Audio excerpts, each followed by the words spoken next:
എല്ലാ പ്രേക്ഷകർക്കും നേരം വൈകുന്നേരത്തിലേക്ക് സ്വാഗതം. എല്ലാവർക്കും വളരെ സുന്ദരമായ ഒരു സായാഹ്നം ഞാൻ ആശംസിക്കുകയാണ്. നമുക്ക് ഇന്നത്തെ ഇതുവരെ നടന്ന സംഭവങ്ങൾ, വാർത്തകൾ, അതിൻ്റെ വിശദാംശങ്ങളിലേക്ക്, വിശകലനങ്ങളിലേക്ക് കടക്കാം. എല്ലാ പ്രേക്ഷകർക്കും സ്വാഗതം.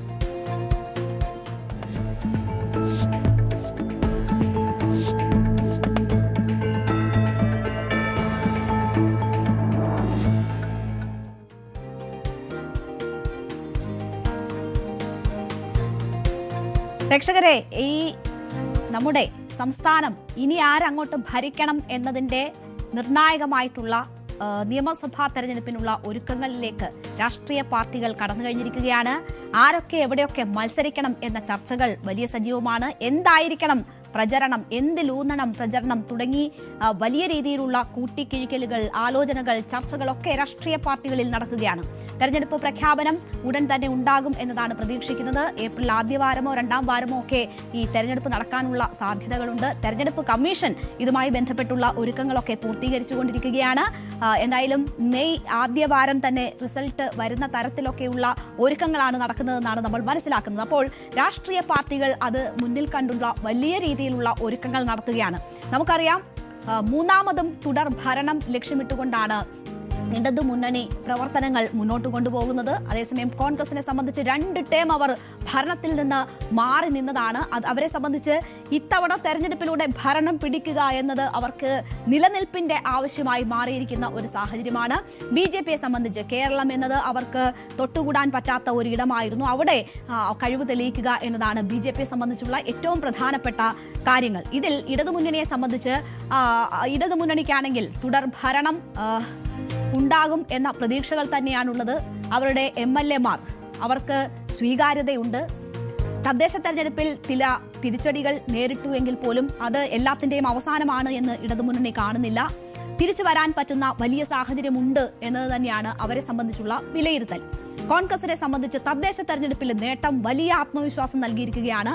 അവർക്ക് ഭരണം പിടിക്കാൻ പറ്റുന്ന എല്ലാ വിധത്തിലുമുള്ള അനുകൂല സാഹചര്യങ്ങളുണ്ട് എന്നതാണ് അവൾ കണക്കുകൂട്ടുന്നത്. 80 സീറ്റ് ഷുവറാണെന്ന് അവർ കരുതുന്നു. അത് 100ലേക്ക് എത്തിക്കുക എന്നത് മുന്നിൽ കണ്ടുകൊണ്ടുള്ള ശ്രമങ്ങൾ അവർ നടത്തുന്നു. BJPക്ക് തിരുവനന്തപുരം കോർപ്പറേഷൻ ഭരണം പിടിച്ചതാണ് ഏറ്റവും വലിയ ആത്മവിശ്വാസം നൽകുന്ന ഘടകം. അവരെ സംബന്ധിച്ച് തൊട്ടുകൂടായ്മയില്ല എന്നത് തെളിയിക്കപ്പെട്ടിരിക്കുന്നു കേരളത്തിൽ എന്നതാണ്. അവരെ ഒരു ബദലായി ജനങ്ങൾ കണ്ടു തുടങ്ങിയിരിക്കുന്നു എന്നതാണ് ആത്മവിശ്വാസം. ഇതാണ് സാഹചര്യം. അപ്പോൾ നമ്മൾ ഓരോ മാധ്യമങ്ങളും എന്താണ് തെരഞ്ഞെടുപ്പിന്റെ ഒരുക്കങ്ങൾ എന്നത് സംബന്ധിച്ചുള്ള വാർത്തകൾ പ്രേക്ഷകർക്ക് ഇങ്ങനെ നൽകിക്കൊണ്ടിരിക്കുകയാണ്. നമ്മൾ ഇന്ന് ന്യൂസ് 18 പ്രധാനമായും പരിശോധിച്ച വിഷയം, ഊന്നിയ വിഷയം എന്ന് പറയുന്നത്, സംസ്ഥാനത്ത് തുടർ ഭരണം ലക്ഷ്യമിട്ടാണ് ഇടതുമുന്നണി ഒരുക്കങ്ങൾ തുടങ്ങിയിരിക്കുന്നത്. അപ്പോൾ ഇടതുമുന്നണിയുടെ ആത്മവിശ്വാസം എത്രമാത്രമാണ്? തുടർ ഭരണം ഉറപ്പാക്കുമ്പോൾ ഈ മന്ത്രിമാർ അവരിൽ ആരൊക്കെ ഇനി മത്സരിക്കാനുള്ള സാധ്യതയുണ്ട്? ആരൊക്കെയാണ് ആത്മവിശ്വാസത്തോടു കൂടി അവർ പ്രതിനിധാനം ചെയ്ത മണ്ഡലത്തിൽ ഇറങ്ങാൻ പോകുന്നത്? ഇതായിരുന്നു നമ്മൾ ഇന്ന് ഫോക്കസ് ചെയ്ത വിഷയം. ഓരോ ദിവസവും ഓരോ തരത്തിലുള്ള കാര്യങ്ങൾ, വിശകലനങ്ങൾ നോക്കിക്കൊണ്ടിരിക്കുകയാണല്ലോ. അപ്പോൾ നമുക്ക് പ്രധാനമായും ആരൊക്കെ ഈ മന്ത്രിസഭയിലെ അംഗങ്ങൾ മത്സരിക്കുന്നു എന്നതാണ് നമ്മൾ നോക്കേണ്ടത്.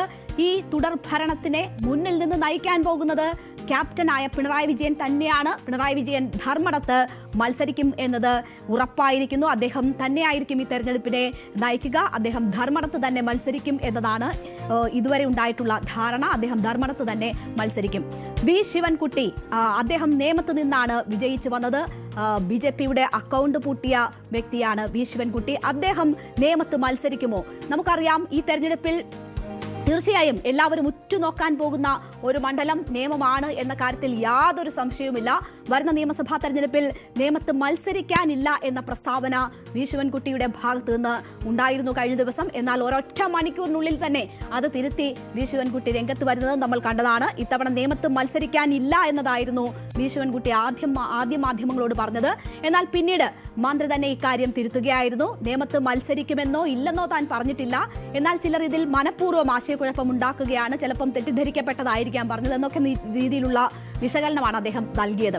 അപ്പോൾ നേമം എല്ലാവരും ഉറ്റുനോക്കുന്ന മണ്ഡലമാണ്. അവിടെ എന്തുകൊണ്ടാണ് അത്തരമൊരു ആശയക്കുഴപ്പം ഉണ്ടായത് എന്നത് ചില ചർച്ചകൾക്കൊക്കെ ഇട നൽകിയിട്ടുമുണ്ട്. അത് ചില അഡ്ജസ്റ്റ്മെന്റുകളാണ് എന്ന തരത്തിലാണ് കോൺഗ്രസ് അതിനെ നോക്കിക്കാണുന്നത്. അത്തരം വിമർശനങ്ങൾ അവർ ഉന്നയിക്കുകയും ചെയ്തു. പിന്നെ എന്തായാലും വിശകലനത്തിൽ അല്ലെങ്കിൽ പിന്നീട് വിശദീകരിക്കുമ്പോൾ വി ശിവൻകുട്ടി പറഞ്ഞത് സ്ഥാനാർത്ഥിത്വം തീരുമാനിക്കുന്നത് പാർട്ടിയാണ്. പാർട്ടി തീരുമാനിച്ചാൽ താൻ മത്സരിക്കും എന്ന നിലയിലാണ് അദ്ദേഹം അത് പറഞ്ഞ് അവസാനിപ്പിച്ചിരിക്കുന്നത്. എന്തായാലും സംസ്ഥാനത്തെ ഏറ്റവും വാശിയേറിയ പോരാട്ടങ്ങളിൽ ഒന്ന് ഇത്തവണ നടക്കുന്നത് നേമം നിയോജക മണ്ഡലത്തിലാണ് എന്നത് നമുക്ക് നിസ്സംശയം പറയാം. BJP സംസ്ഥാന അധ്യക്ഷൻ രാജീവ് ചന്ദ്രശേഖർ അവിടെ താൻ തന്നെ മത്സരിക്കുമെന്നത് നേരത്തെ തന്നെ പ്രഖ്യാപിച്ചു കഴിഞ്ഞിരിക്കുന്ന സാഹചര്യമാണ്. BJPയെ സംബന്ധിച്ച് തദ്ദേശ തെരഞ്ഞെടുപ്പിലെ ഫലം ഒക്കെ നോക്കുകയാണെങ്കിൽ അവർക്ക് അങ്ങനെ ഒരു മുൻതൂക്കമൊക്കെ തിരുവനന്തപുരത്ത് പല മണ്ഡലങ്ങളിലും ഉണ്ട് എന്നൊരു സാഹചര്യമുണ്ട്. അതുകൊണ്ട് തന്നെ തികഞ്ഞ വിജയപ്രതീക്ഷയോട് കൂടി തന്നെയാണ് നിയമമണ്ഡലത്തിൽ രാജീവ് ചന്ദ്രശേഖർ മത്സരിക്കാൻ ഇറങ്ങുന്നത്. ശിവൻകുട്ടി തന്നെ വീണ്ടും സ്ഥാനാർത്ഥിയായാൽ മത്സരം ശക്തമാകുമെന്നത് ഉറപ്പാണ്. 2016 BJP അക്കൗണ്ട് തുറന്ന നിയമം കഴിഞ്ഞ തവണ ശിവൻകുട്ടിയാണ് തിരിച്ചു പിടിച്ച അക്കൗണ്ട് ക്ലോസ് ചെയ്തത്.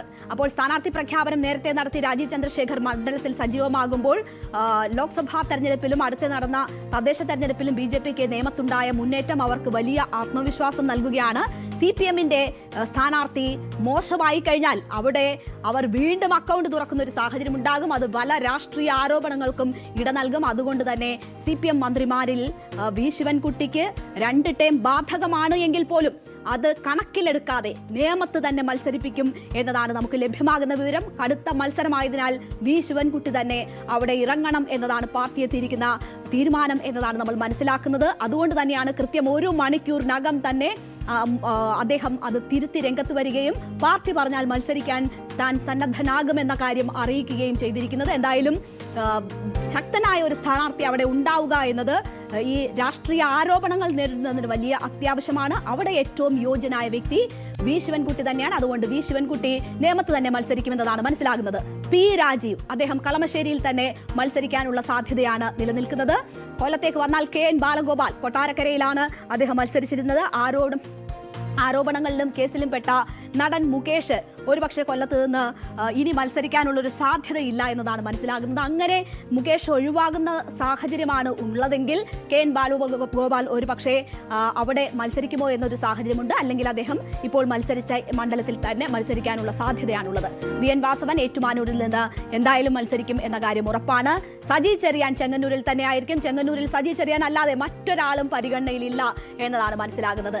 വീണ ജോർജ് നമുക്കറിയാം ഒരുപാട് ആരോപണങ്ങൾ ഈ മന്ത്രിസഭയിൽ ആരോഗ്യ വകുപ്പുമായി ബന്ധപ്പെട്ടുണ്ടായിരുന്നു. സർക്കാരിനെ തന്നെ പ്രതിസന്ധിയിലാക്കിയിരിക്കുന്നു. പക്ഷേ വീണ ജോർജിന് 2 ടേം വ്യവസ്ഥ ബാധകമാണ് എങ്കിൽ പോലും അത് ഒഴിവാക്കി നൽകും, പ്രത്യേക ആനുകൂല്യം നൽകും എന്നതാണ് നമ്മൾ മനസ്സിലാക്കുന്നത്. കേരളത്തിന്റെ ആരോഗ്യ രംഗത്തെ ലോകത്തിന്റെ നെറുകയിലെത്തിച്ച ആളാണ് വീണ ജോർജ് എന്നതാണ് ജില്ലാ സെക്രട്ടറി കഴിഞ്ഞ ദിവസം പറഞ്ഞത്. ഏത് മണ്ഡലത്തിൽ നിന്നാലും വീണ ജോർജ് വിജയിക്കുമെന്നത് രാജു എബ്രഹാം ചൂണ്ടിക്കാട്ടിയിരുന്നു. അതുകൊണ്ട് തന്നെ വീണ ജോർജ് മത്സരിക്കും എന്നത് ഏതാണ്ട് ഉറപ്പായിരിക്കുകയാണ്. രാജു എബ്രഹാം തന്നെ അതിന്റെ സൂചന കഴിഞ്ഞ ദിവസം നൽകിയതാണ്. മുഹമ്മദ് റിയാസ് ബേപ്പൂരിൽ നിന്നാണ് മുഹമ്മദ് റിയാസ് തെരഞ്ഞെടുക്കപ്പെട്ടത്. ഇത്തവണ ബേപ്പൂര് മറ്റൊരു വലിയ ശ്രദ്ധേയമായ മത്സരം നടക്കുന്ന മണ്ഡലമായി മാറും എന്നതാണ് നമ്മൾ പ്രതീക്ഷിക്കുന്നത്. അത് PV അൻവറിന്റെ അവിടേക്കുള്ള വരവാണ്. ചോദിച്ചു വാങ്ങിയാണ് ബേപ്പൂരിൽ PV അൻവർ എത്തുന്നത്. അപ്പോൾ ബേപ്പൂരിൽ മത്സരം കടുക്കും. UDF നോമിനിയായിട്ടാണ് ഇത്തവണ അൻവർ അവിടെ പോരിന് വരുന്നത്. അങ്ങനെയാണെങ്കിൽ ഏറ്റവും ശ്രദ്ധേയമായ മത്സരം നടക്കുന്ന മറ്റൊരു മണ്ഡലമായി ഈ ബേപ്പൂർ മാറും. മന്ത്രി മുഹമ്മദ് റിയാസ് അൻവറും തമ്മിൽ കേരളം ഉറ്റുനോക്കുന്ന ഒരു പോരാട്ടത്തിന് കളമൊരുങ്ങുമോ ബേപ്പൂരിൽ എന്നതാണ് അറിയേണ്ടത്. എന്തായാലും ബേപ്പൂരിൽ തന്നെ മത്സരിക്കാനുള്ള സാധ്യതകളാണുള്ളത്. അൻവറിന്റെ വരവ് പാർട്ടി അണികളെ CPMന് അനുകൂലമായി കൂടുതൽ അടുപ്പിക്കും, ഉണർത്തും എന്ന വിശ്വാസമാണ് റിയാസ് ഇതിനോടകം പങ്കുവച്ചിട്ടുള്ളത്. അതുകൊണ്ട് തന്നെ അദ്ദേഹം അവിടെ തന്നെ മത്സരിക്കാനുള്ള സാധ്യതയാണുള്ളത്. MP രാജേഷ് അദ്ദേഹം തൃത്താല മണ്ഡലത്തിൽ വളരെ സജീവമാണ്. ഈ മന്ത്രിസഭയിലെ തന്നെ വലിയ മുഖഛായയുള്ള ഒരു മന്ത്രിയാണ്. അതുകൊണ്ട് തന്നെ അദ്ദേഹം തൃത്താലയിൽ തന്നെ മത്സരിക്കാനുള്ള സാധ്യതയാണുള്ളത്. OR കേളു മാനന്തവാടിയിൽ തന്നെ മത്സരിക്കും എന്നതും ഉറപ്പാകുകയാണ്. സ്പീക്കർ AN ഷംസീർ തലശ്ശേരിയിൽ നിന്ന് മത്സരിക്കാൻ തന്നെയുള്ള സാധ്യതയാണുള്ളത്.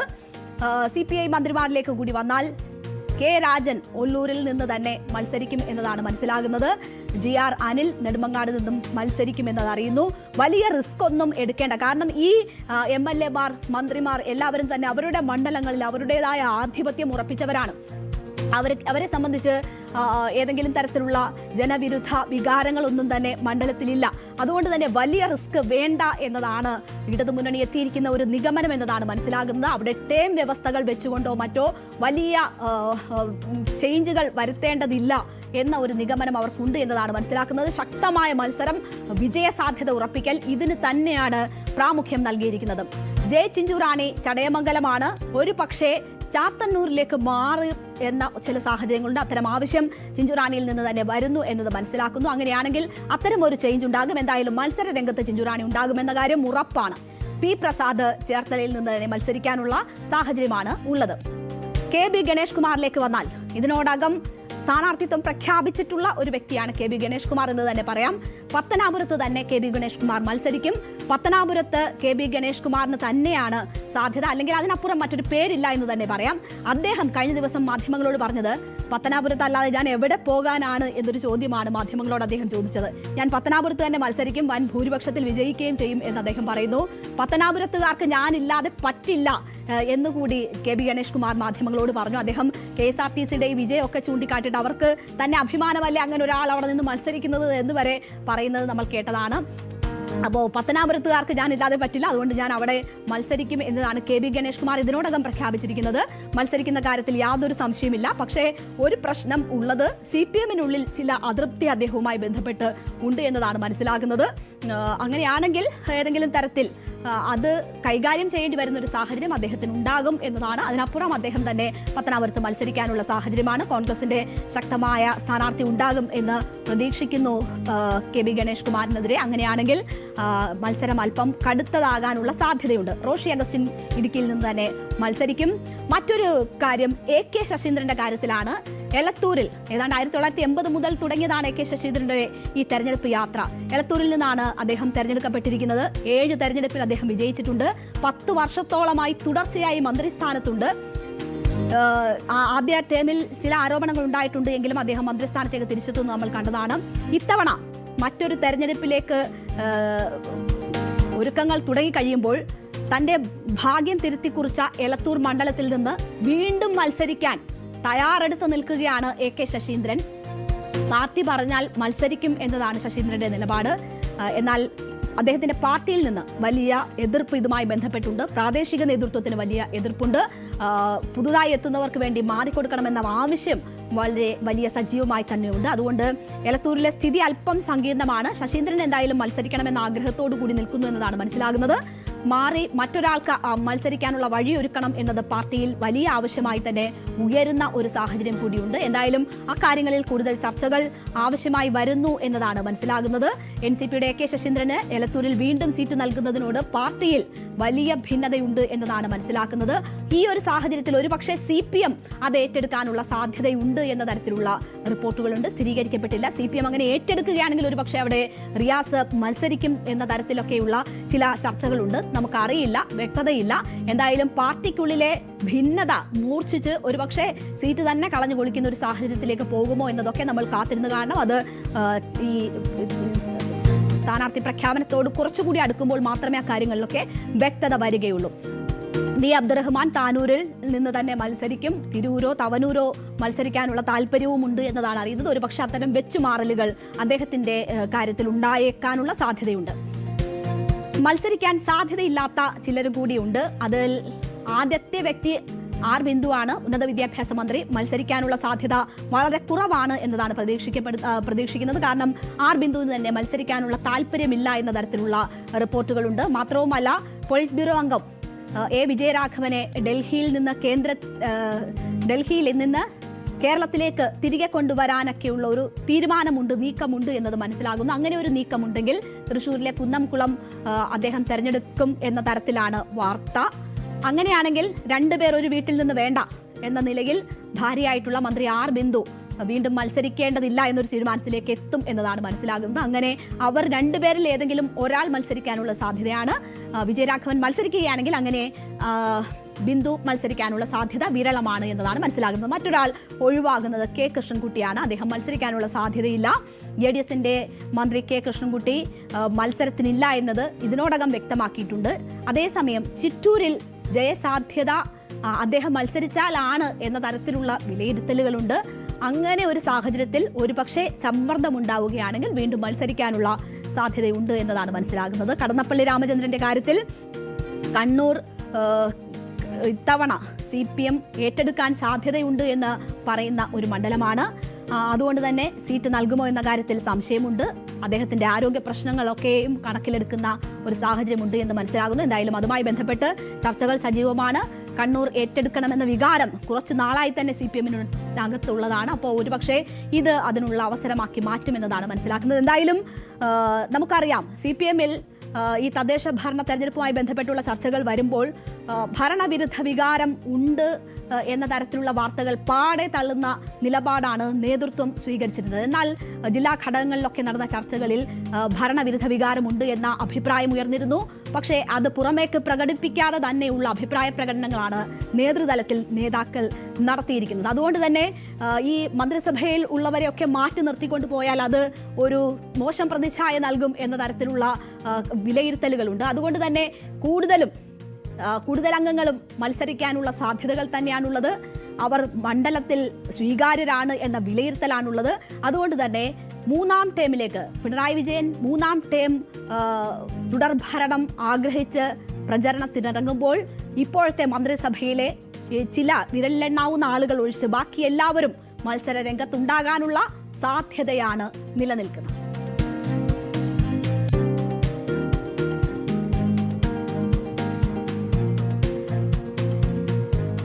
ബലാത്സംഗ കേസിൽ രാഹുൽ മാങ്കൂട്ടത്തിൽ MLA-യുടെ മുൻകൂർ ജാമ്യ ഹർജിയിൽ കക്ഷി ചേരാനുള്ള പരാതിക്കാരിയുടെ അപേക്ഷ കോടതി അംഗീകരിച്ചിരിക്കുകയാണ്. 2 ആഴ്ചയ്ക്കുള്ളിൽ മറുപടി സത്യവാങ്മൂലം നൽകാൻ കോടതി അതിജീവിതയോട് നിർദ്ദേശിച്ചിട്ടുണ്ട്. രാഹുലിന്റെ മുൻകൂർ ജാമ്യാപേക്ഷ പരിഗണിക്കുന്നതുവരെ അറസ്റ്റ് പാടില്ല എന്ന് കോടതി ക്രിസ്മസ് അവധിക്ക് പിരിയുന്നതിന് മുൻപ് തന്നെ നിർദ്ദേശിച്ചിരുന്നതാണ്. ഇന്ന് ഈ സമയം കോടതി നീട്ടി നൽകിയിരിക്കുകയാണ്. ഈ മാസം 21 വരെയാണ് അറസ്റ്റിന് വിലക്കേർപ്പെടുത്തിയിരിക്കുന്നത്. മുൻകൂർ ജാമ്യാപേക്ഷ തിരുവനന്തപുരം സെഷൻസ് കോടതി തള്ളിയതിനെ തുടർന്ന് നൽകിയ ഹർജിയിലാണ് ജസ്റ്റിസ് A ബദറുദ്ദീന്റെ ഈ ഉത്തരവ് വരുന്നത്.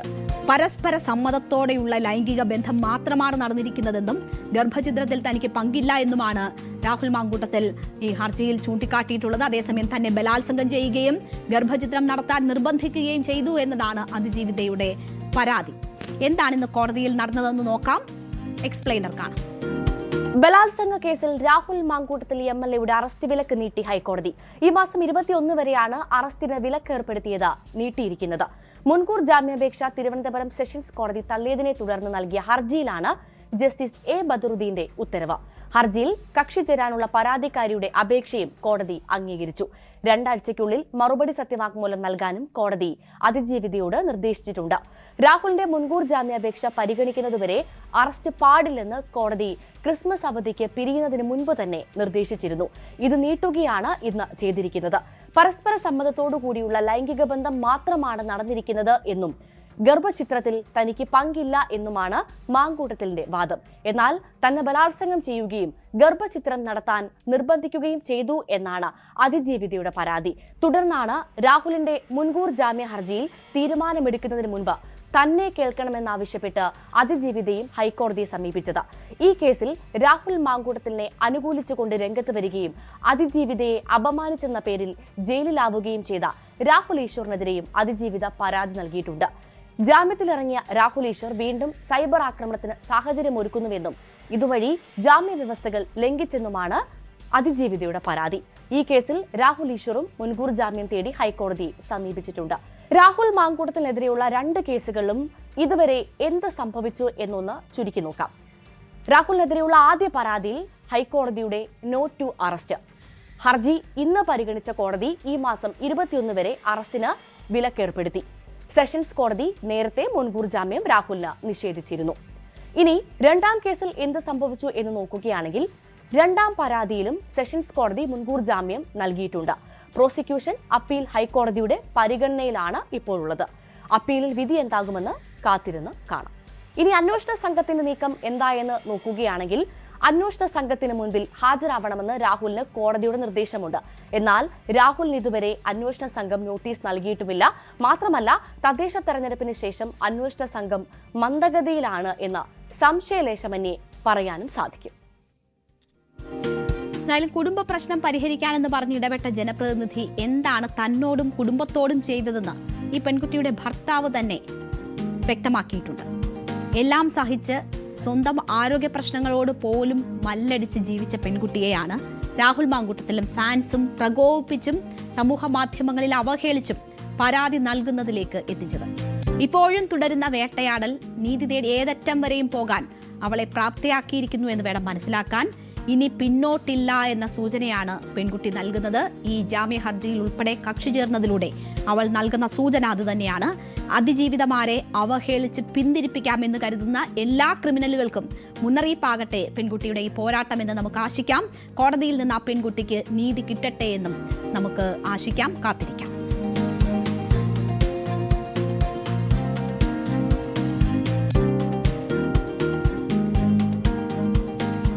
രാജ്യത്തെ തന്നെ ഏറ്റവും രൂക്ഷമായ പ്രശ്നങ്ങളിൽ ഒന്നായി തെരുവുനായ പ്രശ്നം മാറിയിരിക്കുകയാണ്. നമുക്കറിയാം, നമ്മുടെ നാട്ടിലും മറ്റ് സംസ്ഥാനങ്ങളിലാണെങ്കിലും ദിവസവും എത്രയെത്ര കേസുകളാണ് ഇതുമായി ബന്ധപ്പെട്ട്, എത്രയെത്ര വാർത്തകളാണ് നമ്മൾ കേൾക്കുന്നത് തന്നെ. വാർത്തയാകാത്ത എത്രയോ സംഭവങ്ങൾ. രാജ്യ തലസ്ഥാനമെന്നോ മെട്രോ സിറ്റികളെന്നോ ഗ്രാമങ്ങളെന്നോ ഒന്നും ഈ ഭീതിക്ക് പുറത്തല്ല. ഈ സാഹചര്യത്തിലാണ് രാജ്യത്തെ തെരുവുനായ പ്രശ്നത്തിൽ സ്വമേധയാ സ്വീകരിച്ച ഹർജി പരിഗണിച്ചുകൊണ്ട് സുപ്രീം കോടതി ഈ വിഷയത്തിൽ ശക്തമായ ചില ഇടപെടലുകൾ നടത്തുന്നത്. ഇന്ന് ഇതുമായി ബന്ധപ്പെട്ടുള്ള സ്വമേധയാ സ്വീകരിച്ച ഈ ഹർജി പരിഗണിക്കവേ കോടതിയിൽ നിന്ന് മൃഗസ്നേഹികൾക്ക് നേരെ ഉണ്ടായത് വലിയ പരിഹാസമാണ്. കടിക്കാതിരിക്കാൻ തെരുവു നായ്ക്കൾക്ക് കൗൺസിലിംഗ് നൽകണമെന്നായിരുന്നു സുപ്രീം കോടതിയുടെ വാക്കാലുള്ള ഇന്നത്തെ പരാമർശം. ഇനി അത് മാത്രമേ ബാക്കിയുള്ളൂ എന്ന് കോടതി പറയുന്നു. അപ്പോൾ എന്താണെന്ന് കോടതിയിൽ നടന്നതെന്ന് നോക്കിയാൽ, രാജ്യത്തെ തെരുവുനായ പ്രശ്നത്തിൽ കോടതി സ്വമേധയാണ് ഈ ഹർജി സ്വീകരിക്കുന്നത്. അത് അത്രമാത്രം തീവ്രമാണ് ഈ പ്രശ്നം എന്ന ബോധ്യത്തിൽ നിന്നുകൊണ്ടാണ് കോടതിയുടെ ആ ഒരു ഇടപെടൽ ഉണ്ടാകുന്നത്. ആ ഹർജി പരിഗണിച്ചുകൊണ്ടാണ് സുപ്രീം കോടതി ഇന്ന് ഈ പരിഹാസം മൃഗസ്നേഹികളോട് ഉന്നയിക്കുന്നത്. ഈ വിഷയത്തിൽ മനുഷ്യന്റെ ജീവിക്കാനുള്ള അവകാശത്തിനൊപ്പം നിന്നാണ് സുപ്രീം കോടതിയുടെ തുടർ ഇടപെടലുകൾ ഉണ്ടാകുന്നത്. അത് ഓരോ ഘട്ടത്തിലും നമ്മൾ കോടതിയുടെ ഇടപെടൽ, വാക്കാലുള്ള പരാമർശങ്ങൾ, ഇടക്കാല ഉത്തരവുകളൊക്കെ പരിശോധിച്ചാൽ നമുക്കത് മനസ്സിലാകും. ഇന്ന് മൃഗസ്നേഹികളോട് കോടതി ചോദിക്കുന്നത് ഇതാണ്: കടിക്കാതിരിക്കാൻ തെരുവ് നായ്ക്കൾക്ക് കൗൺസിലിംഗ് നൽകണമോ? ഇനി അത് മാത്രമല്ലേ ബാക്കിയുള്ളൂ എന്ന് കോടതി പരിഹസിക്കുന്നു. നായകൾ രാവിലെ ഏത് മാനസികാവസ്ഥയിലാണ് എന്ന് എങ്ങനെ അറിയാനാകും എന്ന് കോടതി ചോദിക്കുന്നു. എന്നിട്ട് മൃഗസ്നേഹികളോട് തന്നെ കോടതി ചോദിക്കുകയാണ്, നിങ്ങൾക്ക് ഇക്കാര്യം തിരിച്ചറിയാനാകുമോ എന്ന് കോടതി ചോദിക്കുകയാണ്. നിങ്ങൾക്കെങ്കിലും ഇത് തിരിച്ചറിയാൻ പറ്റുമോ? ഇല്ല. തെരുവു നായ്ക്കൾ കടുത്ത ഭീഷണി ഉയർത്തുന്നുവെന്ന് സുപ്രീം കോടതി ചൂണ്ടിക്കാട്ടി. കഴിഞ്ഞ 20 ദിവസത്തിനകം 2 ഹൈക്കോടതി ജഡ്ജിമാർ തെരുവുനായയുടെ ആക്രമണത്തിനിരയായ കാര്യമെന്ന് കോടതിയിൽ സുപ്രീം കോടതി ജഡ്ജിമാർ ചൂണ്ടിക്കാട്ടുകയാണ്. രാജസ്ഥാൻ ഹൈക്കോടതിയിലെ 2 ജഡ്ജിമാരാണ് തെരുവുനായ ആക്രമണത്തിനിരയായത്. ഇതിൽ ഒരു ജഡ്ജിയുടെ ആരോഗ്യാവസ്ഥ ഗുരുതരമാണ് എന്ന കാര്യം കൂടി സുപ്രീം കോടതി ഇന്ന് ചൂണ്ടിക്കാട്ടിക്കൊണ്ടാണ് എത്രമാത്രം ഭീതിതമാണ് രാജ്യത്തെ ഈ സാഹചര്യം എന്നത് പറയുന്നത്. കോടതി ഇതുമായി ബന്ധപ്പെട്ട് ഒരു ഇടക്കാല ഉത്തരവിറക്കിയിരുന്നു. 2025 നവംബർ 7-നാണ് കോടതിയുടെ ഭാഗത്ത് നിന്ന് ഒരു ഇടക്കാല ഉത്തരവ് ഇതുമായി ബന്ധപ്പെട്ടുണ്ടാകുന്നത്. കേസിൽ നേരത്തെ കോടതിയുടെ നിർണായക ഇടക്കാല ഉത്തരവിൽ പറഞ്ഞിരുന്ന കാര്യങ്ങൾ കൂടി നോക്കിയാൽ, പൊതു ഇടങ്ങളിൽ നിന്ന് തെരുവുനായ്ക്കളെ നീക്കാൻ എല്ലാ സംസ്ഥാന സർക്കാരുകളും നടപടി സ്വീകരിക്കണമെന്നും ഇത് പാലിക്കുന്നുണ്ടോ എന്ന കാര്യം ചീഫ് സെക്രട്ടറിമാർ ഉറപ്പുവരുത്തണം എന്നതുമാണ് ഇടക്കാല ഉത്തരവിൽ കോടതി പറഞ്ഞത്. ജസ്റ്റിസ് വിക്രംനാഥ് അധ്യക്ഷനായ 3-അംഗ ബെഞ്ചാണ് ഈ ഇടക്കാല ഉത്തരവിറക്കിയത്. സർക്കാർ ഓഫീസുകൾ, വിദ്യാഭ്യാസ സ്ഥാപനങ്ങൾ, ബസ് സ്റ്റാൻഡുകൾ, റെയിൽവേ സ്റ്റേഷനുകൾ, സ്പോർട്സ് കോംപ്ലക്സുകൾ, ആശുപത്രികൾ ഉൾപ്പെടെയുള്ള ഇടങ്ങളിൽ നിന്ന് തെരുവ് നായ്ക്കളെ നീക്കം ചെയ്യാനുള്ള നടപടികൾ ഈ സംസ്ഥാന സർക്കാരുകൾ സ്വീകരിക്കണം എന്നതാണ് കോടതി ചൂണ്ടിക്കാട്ടിയത്. സ്കൂളുകളുടെ കാര്യത്തിൽ ദിവസേനയുള്ള പരിശോധന വേണം എന്നത് സുപ്രീം കോടതി നിർദ്ദേശിച്ചു. നമുക്കറിയാം, കൊച്ചു കുഞ്ഞുങ്ങളെ സ്കൂളിലേക്ക് പോവുകയും പോയിട്ട് വരികയും ഒക്കെ ചെയ്യുന്ന കുട്ടികളെയൊക്കെ ഓടിച്ചിട്ട് പട്ടി കടിക്കുന്ന, തെരുവ് നായ്ക്കൾ കടിക്കുന്ന എത്രയെത്ര വീഡിയോകൾ നമ്മൾ തന്നെ കണ്ടിട്ടുണ്ട്. അപ്പോൾ കുട്ടികളുടെ കാര്യത്തിൽ ഉൾപ്പെടെ ആ ശ്രദ്ധ വെച്ചുകൊണ്ടാണ് കോടതി ചില നിർദ്ദേശങ്ങൾ ഈ ഇടക്കാല ഉത്തരവിൽ നൽകിയിരുന്നത്. പിടികൂടുന്ന തെരുവ് നായ്ക്കളെ ഷെൽട്ടർ ഹോമുകളിലേക്ക് മാറ്റിയിട്ട് വന്ധ്യംകരിക്കണം എന്നത് കോടതി ചൂണ്ടിക്കാട്ടി. പിടികൂടുന്ന ഇടത്ത് തന്നെ വീണ്ടും ഇവയെ തുറന്നു വിടരുതെന്നും സുപ്രീം കോടതി പറഞ്ഞിരുന്നു. ഇതുകൂടാതെ നായകളും കന്നുകാലികളും ഉൾപ്പെടെയുള്ളവയെ ദേശീയപാത അടക്കമുള്ള പ്രധാന പാതകളിൽ നിന്ന് നീക്കം ചെയ്യാനുള്ള നടപടി കൈക്കൊള്ളണമെന്ന് കോടതി പറഞ്ഞിരുന്നു. നമുക്കറിയാം, രാജ്യത്തുണ്ടാകുന്ന വാഹനാപകടങ്ങളിൽ വലിയൊരു ശതമാനം ഈ തെരുവ് നായകളെ ഇടിച്ച് 2 വീലറുകളും മറ്റും മറിഞ്ഞുണ്ടാകുന്ന അപകടങ്ങളാണ്. 2 വീലർ ആയാലും 4 വീലർ ആയാലും അപകടത്തിൽപ്പെടാം. എത്രയെത്ര മനുഷ്യജീവനുകൾ അങ്ങനെ നഷ്ടപ്പെട്ടിട്ടുണ്ട്. അപ്പോൾ അതും ശ്രദ്ധയിൽപ്പെടുത്തിക്കൊണ്ടാണ് ദേശീയപാത അതോറിറ്റിയും സംസ്ഥാന സർക്കാരും ഇതിനെതിരെ നടപടി സ്വീകരിക്കണം എന്നുകൂടി കോടതി നിർദ്ദേശിച്ചത്. ഈ കാര്യങ്ങളുടെ ഒക്കെ ചുമതല ചീഫ് സെക്രട്ടറിക്കാണെന്ന് ഇടക്കാല ഉത്തരവിൽ കോടതി വ്യക്തമാക്കിയിരുന്നു. ഇതിലെന്തെങ്കിലും ഈ നടപടിക്രമങ്ങളിൽ വീഴ്ച സംഭവിച്ചാൽ ഉത്തരവാദികളാകുന്നത് ഉദ്യോഗസ്ഥരായിരിക്കുമെന്നത് കോടതി ചൂണ്ടിക്കാട്ടിയിരുന്നു. ഇത് സംബന്ധിച്ച് 2 മാസത്തിനുള്ളിൽ സത്യവാങ്മൂലം നൽകണമെന്ന് സുപ്രീം കോടതി ആവശ്യപ്പെട്ടിരുന്നു ഓരോ സംസ്ഥാനങ്ങളോടും. അപ്പോൾ വളരെ ശക്തമായ ഒരു ഇടപെടലാണ് സുപ്രീം കോടതിയുടെ ഭാഗത്ത് നിന്ന് ഈ വിഷയത്തിൽ ഉണ്ടായിരിക്കുന്നത്. സ്വമേധയായി വിഷയങ്ങൾ പരിശോധിച്ച് അതിൽ വളരെ ശക്തമായ ഇടപെടലാണ് കോടതി നടത്തിയത്. അപ്പോൾ 2 മാസത്തിനകം സത്യവാങ്മൂലം നൽകണമെന്നത് കോടതി നിർദ്ദേശിച്ചിരുന്നു. കേരളം ഇതുമായി ബന്ധപ്പെട്ടുള്ള സത്യവാങ്മൂലം കഴിഞ്ഞ ദിവസം നൽകി. അതിൽ കേരളം ചൂണ്ടിക്കാട്ടിയ കാര്യങ്ങൾ, കേരളത്തിലെ തെരുവുനായ പ്രശ്നം പരിഹരിക്കുന്നതിന് സ്വീകരിച്ച നടപടികൾ എന്തൊക്കെയാണ് എന്നത് വിശദീകരിച്ചിട്ടുണ്ടായിരുന്നു ചീഫ് സെക്രട്ടറി ഡോക്ടർ ജയതിലക്. അങ്ങനെ അത് വിശദീകരിച്ചുകൊണ്ടാണ് ഈ സത്യവാങ്മൂലം ഫയൽ ചെയ്തിരുന്നത്. തെരുവ് നായകളെ പാർപ്പിക്കുന്നതിനുള്ള പ്രത്യേക സ്ഥലങ്ങൾ, അതായത് ഈ ഡോഗ് പൗണ്ടുകൾ എന്നറിയപ്പെടുന്ന സ്ഥലങ്ങൾ കണ്ടെത്തുന്നതിന് വലിയ വെല്ലുവിളിയാണ് സംസ്ഥാനം നേരിടുന്നത് എന്നതാണ് സുപ്രീം കോടതിയിൽ കേരളം അറിയിച്ചത്. തെരുവ് നായകൾക്കുള്ള ഷെൽട്ടറുകൾ ആരംഭിക്കുന്നതിനെതിരെ ജനങ്ങളുടെ പ്രതിഷേധം വ്യാപകമാണ് എന്ന സംസ്ഥാനത്തെ സാഹചര്യം ചീഫ് സെക്രട്ടറി സുപ്രീം കോടതിയെ അറിയിച്ചു. നേരത്തെ തലശ്ശേരിയിൽ ഒരു ABC കേന്ദ്രം സർക്കാർ ആരംഭിച്ചിരുന്നു. പക്ഷേ ജനങ്ങളുടെ പ്രതിഷേധത്തെ തുടർന്ന് അത് അടച്ചുപൂട്ടേണ്ടതായി വന്നു. അപ്പോൾ ഈ സാഹചര്യങ്ങളൊക്കെ ചൂണ്ടിക്കാട്ടിക്കൊണ്ടാണ് സംസ്ഥാനത്തെ ചീഫ് സെക്രട്ടറി സുപ്രീം കോടതിയിൽ സത്യവാങ്മൂലം നൽകിയിരുന്നത്. മാത്രവുമല്ല, കേരളത്തിന്റെ ഒരു പ്രത്യേക സാഹചര്യം എന്താണ് എന്നതുകൂടി കേരളം സുപ്രീം കോടതി അറിയിച്ചിരുന്നു. നമ്മളുടെ സംസ്ഥാനം എന്ന് പറയുന്നത് ജനസാന്ദ്രത കൂടിയ സംസ്ഥാനമാണ്. നഗര ഗ്രാമ വ്യത്യാസം ഉള്ള ഇടമല്ല. അതുകൊണ്ട് തന്നെ ഉപയോഗശൂന്യമായ അല്ലെങ്കിൽ ആളൊഴിഞ്ഞ ഇടങ്ങൾ കണ്ടെത്തുകയോ അവിടെ ഈ ഡോഗ് പൗണ്ടുകളാക്കി അതിനെ വികസിപ്പിക്കുകയോ സാധ്യമല്ലാത്തൊരു സാഹചര്യം സംസ്ഥാനത്തെ സംബന്ധിച്ചുണ്ട്. അത് സംസ്ഥാനത്തിന് വലിയ വെല്ലുവിളിയാണ് ഉയർത്തുന്നത് എന്നത് ഈ സത്യവാങ്മൂലത്തിൽ ചീഫ് സെക്രട്ടറി ചൂണ്ടിക്കാട്ടി. നിലവിൽ 2 ഡോഗ് പൗണ്ടുകളാണ് കേരളത്തിലുള്ളത് എന്ന കാര്യം വ്യക്തമാക്കിയിട്ടുണ്ട്. കൂടുതൽ സ്ഥലങ്ങൾ കണ്ടെത്തുന്നതിന് സംസ്ഥാന റവന്യൂ വകുപ്പും തദ്ദേശ സ്വയംഭരണ വകുപ്പും നടപടികൾ സ്വീകരിച്ചു വരികയാണ് എന്ന കാര്യവും ചീഫ് സെക്രട്ടറി സുപ്രീം കോടതിയെ അറിയിച്ചു. നിലവിൽ തെരുവുനായികൾക്ക് ഭക്ഷണം നൽകുന്നതിന് 22 ഫീഡിംഗ് കേന്ദ്രങ്ങൾ കേരളത്തിൽ ആരംഭിച്ചിട്ടുണ്ട് എന്ന കാര്യം കൂടി ചീഫ് സെക്രട്ടറി കോടതിയെ അറിയിച്ചിരുന്നു. കൂട്ട വന്ധ്യംകരണം നടത്തുന്നതിനുള്ള ABC കേന്ദ്രങ്ങൾ ആരംഭിക്കുന്നതിനെതിരെയും വലിയ പ്രതിഷേധമാണ് കേരളത്തിലുള്ളത്. ഈ തലശ്ശേരിയിൽ ആരംഭിച്ച കേന്ദ്രത്തിൽ 77 തെരുവ് നായ്ക്കളെ വന്ധ്യംകരണം ചെയ്തു. എന്നാൽ പ്രതിഷേധത്തെ തുടർന്ന് ഈ കേന്ദ്രം പിന്നീട് അടച്ചുപൂട്ടേണ്ടി വന്നു, തുറക്കാനായില്ല തുടങ്ങിയ സാഹചര്യങ്ങൾ കൂടി ചേർത്തുകൊണ്ടാണ് ഈ സത്യവാങ്മൂലം നൽകിയത്. അപ്പോൾ എന്തൊക്കെ നടപടികൾ സ്വീകരിച്ചു, എന്തൊക്കെയാണ് കേരളം അഭിമുഖീകരിക്കുന്ന പ്രശ്നങ്ങൾ, കേരളത്തിന്റെ ഭൂപ്രദേശം ചുരുങ്ങിയതാണ്, അതുകൊണ്ട് തന്നെ ആ രീതിയിൽ കേരളം അനുഭവിക്കുന്ന വെല്ലുവിളികൾ എന്തൊക്കെയാണ്, ഇതൊക്കെ ചൂണ്ടിക്കാട്ടിക്കൊണ്ടായിരുന്നു ഈ സത്യവാങ്മൂലം കേരളം നൽകിയിരുന്നത്. തെരുവുനായ്ക്കളുടെ ശല്യം അധികമായ കേരളത്തിലെ ഹോട്ട്സ്പോട്ടുകൾ കണ്ടെത്താൻ നിർദ്ദേശം നൽകിയിട്ടുണ്ട് എന്ന കാര്യം കൂടി ഈ സത്യവാങ്മൂലത്തിൽ ചൂണ്ടിക്കാട്ടി. അപ്പോൾ എടുക്കാൻ പറ്റുന്ന നടപടികൾ എടുത്തിട്ടുണ്ട്, മറ്റ് ചില പരിമിതികൾ കേരളം നേരിടുന്നത് ഇതാണ് തുടങ്ങിയ കാര്യങ്ങൾ ചൂണ്ടിക്കാട്ടിക്കൊണ്ടാണ് കേരളം സത്യവാങ്മൂലം നൽകിയത്. കേരളം ഈ ഒരു സത്യവാങ്മൂലം നൽകിയെങ്കിലും കൃത്യസമയത്ത് സത്യവാങ്മൂലം നൽകാത്ത സംസ്ഥാനങ്ങൾ ഉണ്ട്. ഈ സംസ്ഥാനങ്ങൾക്ക് ശക്തമായ മുന്നറിയിപ്പാണ് ഇന്ന് സുപ്രീം കോടതി നൽകിയത്. ഇടക്കാല ഉത്തരവിൽ മറുപടി നൽകാത്ത സംസ്ഥാനങ്ങൾക്ക് നേരെ കടുത്ത നടപടി ഉണ്ടാകും എന്ന് സുപ്രീം കോടതി മുന്നറിയിപ്പ് നൽകിയിട്ടുണ്ട്. വിഷയത്തിൽ മൃഗസ്നേഹികൾ പല കാര്യങ്ങളും ചൂണ്ടിക്കാട്ടിയിരുന്നു. തെരുവ് നായ്ക്കളെ പല രീതിയിൽ ഉപയോഗിക്കാം എന്നതുൾപ്പെടെയുള്ള കാര്യങ്ങളാണ് മൃഗസ്നേഹികൾ കോടതിയുടെ മുന്നിലേക്ക് വെച്ച നിർദ്ദേശങ്ങൾ. കൃഷിയിടങ്ങളിൽ ഇവയെ ഉപയോഗിക്കാം എന്ന് മൃഗസ്നേഹികൾ ചൂണ്ടിക്കാട്ടുന്നു. എല്ലാ തെരുവ് നായ്ക്കളെയും പിടികൂടുന്നത് ഒരു പരിഹാരമല്ല എന്നത് ഇവർ ചൂണ്ടിക്കാട്ടി. ABC ചട്ടങ്ങൾക്ക് വിരുദ്ധമായാണ് മൃഗസംരക്ഷണ ബോർഡ് തയ്യാറാക്കിയ നടപടിക്രമം എന്നത് ചൂണ്ടിക്കാട്ടി. എല്ലാ തെരുവ് നായ്ക്കളെയും പിടികൂടി ABCക്ക് വിധേയമാക്കുന്നത് അശാസ്ത്രീയമാണ് എന്ന കാര്യം ചൂണ്ടിക്കാട്ടി.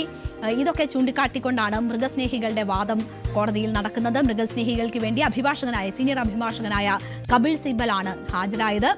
ദേശീയപാത അതോറിറ്റി ഒരു കക്ഷിയാണ് ഈ കേസിൽ. മൃഗസംരക്ഷണ ബോർഡ് കക്ഷിയാണ്. നടപടിക്രമങ്ങൾ രൂപീകരിച്ചിട്ടുണ്ട് എന്ന കാര്യമാണ് അവരൊക്കെ അമിക്കസ് ക്യൂറി കോടതിയിൽ ഈ വ്യക്തമാക്കിയിട്ടുള്ളത്.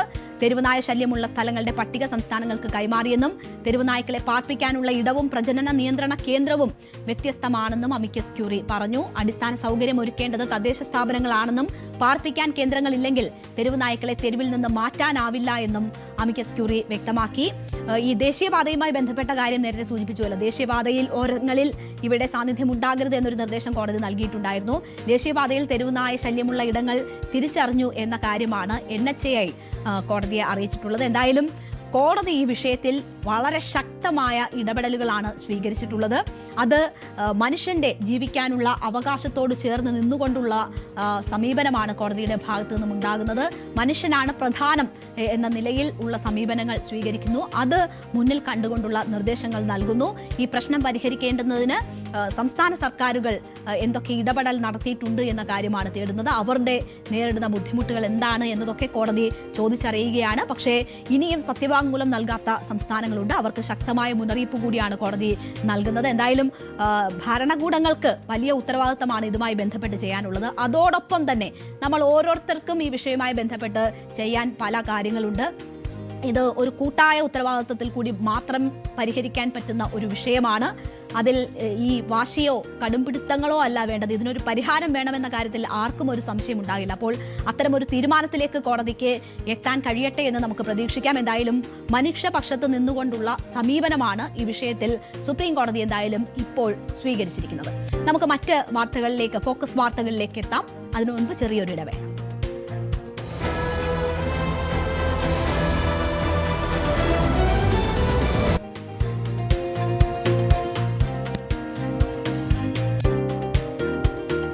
വെനസ്വേലയ്ക്കെതിരായ കടന്നുകയറ്റം ട്രംപും ട്രംപ് അനുകൂലികളും വലിയ ആഘോഷമാക്കുന്നതാണ് നമ്മൾ കണ്ടുവരുന്നത്.